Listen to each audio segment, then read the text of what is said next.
En mai et juin dernier, Tripoli avait été le théâtre d'affrontements meurtriers entre ces deux tendances. La crise syrienne s'exporte donc au Liban. Mais pourquoi exactement? Au micro de Ramata Soré, Riyad Sidaoui, directeur du Centre arabe de recherche et d'analyse à Genève, tente une explication.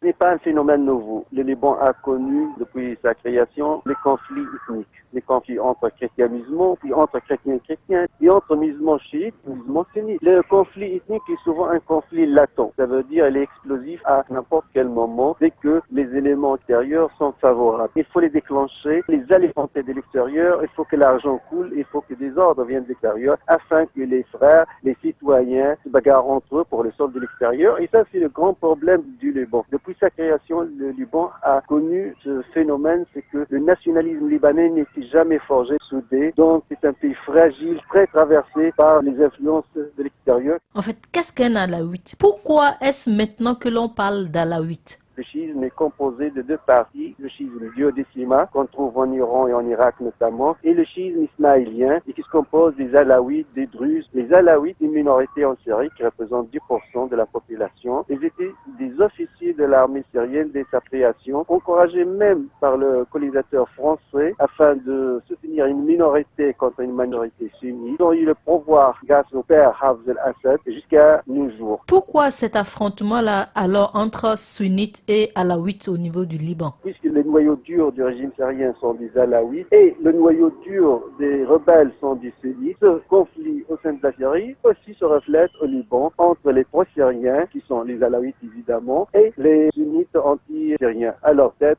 Rafik al-Hariri et des intégristes qui sont tous anti-alaouites. Ils pensaient que les alaouites ont pris le pouvoir en Syrie. Ils pensaient que les alaouites ne sont pas même des musulmans, c'est une branche du chiisme qui a dérivé de l'islam.